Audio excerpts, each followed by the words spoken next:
बारामती विधानसभा पोटनिवडणुकीच्या प्रचाराचा राष्ट्रवादी काँग्रेसच्या नेत्या सुनेत्रा पवार यांनी भावनिक वातावरणात शुभारंभ केला.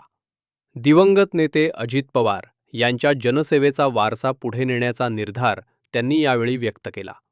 सेवा करता करता दादा गेले. त्यांचे अपूर्ण स्वप्न पूर्ण करणे हीच त्यांना खरी श्रद्धांजली असेल, असे सांगताना त्या भावूक झाल्या.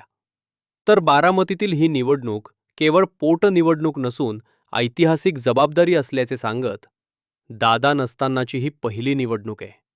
तुमच्या पाठिंब्यामुळे माझा विजय निश्चित आहे, असा विश्वास त्यांनी व्यक्त केला. दरम्यान सुनेत्रा पवार यांच्या प्रचाराचा शुभारंभ कन्हेरी येथील मारुती मंदिरात नारळ वाढवून करण्यात आला. याशिवाय उपमुख्यमंत्री सुनेत्रा अजित पवार यांनी कन्हेरी येथील प्रचाराच्या शुभारंभ सभेसाठी रवाना होण्यापूर्वी विद्या प्रतिष्ठान येथे जाऊन स्वर्गीय अजितदादा पवार यांच्या स्मृतीस्थळावर भावपूर्ण आदरांजली अर्पण केली.